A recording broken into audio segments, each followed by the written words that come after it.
What's up? What's up? What's up, everybody? Welcome back to the AM, guys. Welcome back to 5-Minute Rants. I'm your host, Michael Abernathy, and welcome back to the show predicated on the journey of life and business.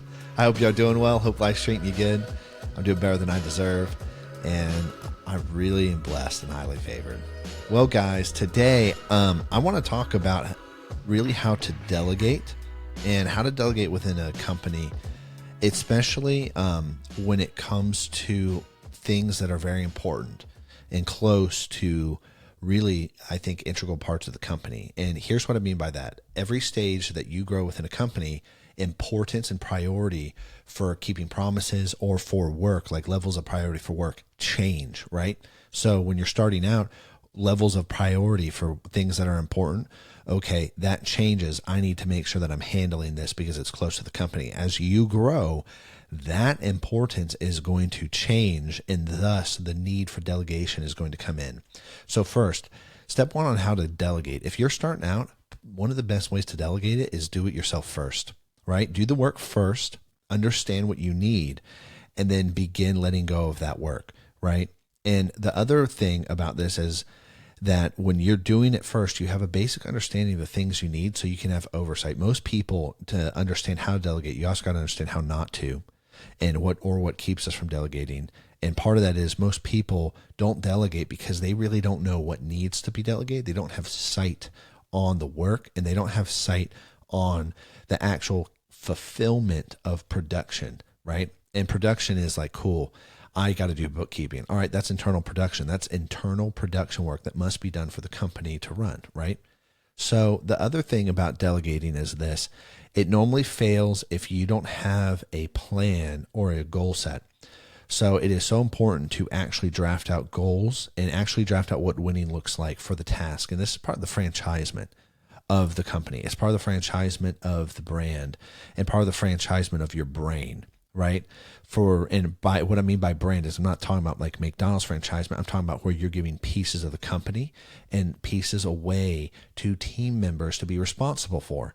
However, it's documented so that way if a team member fails or they leave, you're avoiding hit by bus syndrome. You're avoiding having a knowledge or talent constraint, right? Because the knowledge is pulled out of your brain, or the knowledge is pulled out from the person who helped build that or helped do that, and it's pulled out and then it's distributed across the board to the team so that anybody really with the right experience could come in and run the same game plan, okay, and run the same playbook. And what I'm saying is this is you've got to really have a vision for actually being able to do that. Like, hey, what does winning look like at the end of the day? And then you have documentation. Most people cannot franchise and cannot delegate because they won't document.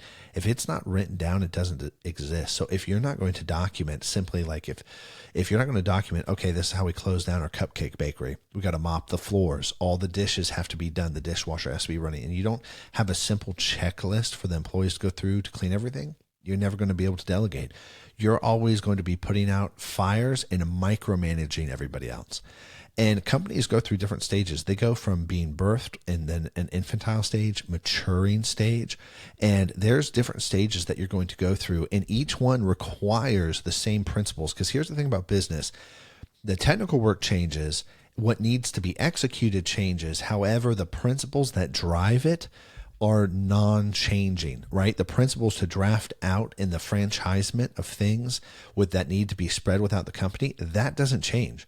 Just because everything for us has grown, Andrew and I still operate by the same principles. Awesome. This is how we need to do this. This is how we need to do this. These are the things we need to focus on.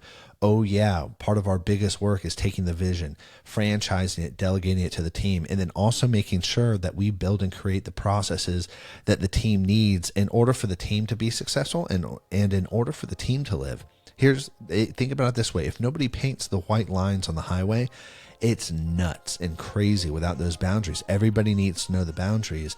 That's part of your job. And oftentimes we don't delegate because we actually haven't created the roads for everybody to drive on. And I'll talk more about this next episode. I'll make a point to come back because there's a lot more about delegating. But the biggest thing is we don't trust the team members because we actually haven't done the upfront work ourselves in order to pass the work to the team. Anyways, guys, I'm out of time, so I'll catch you later. Peace.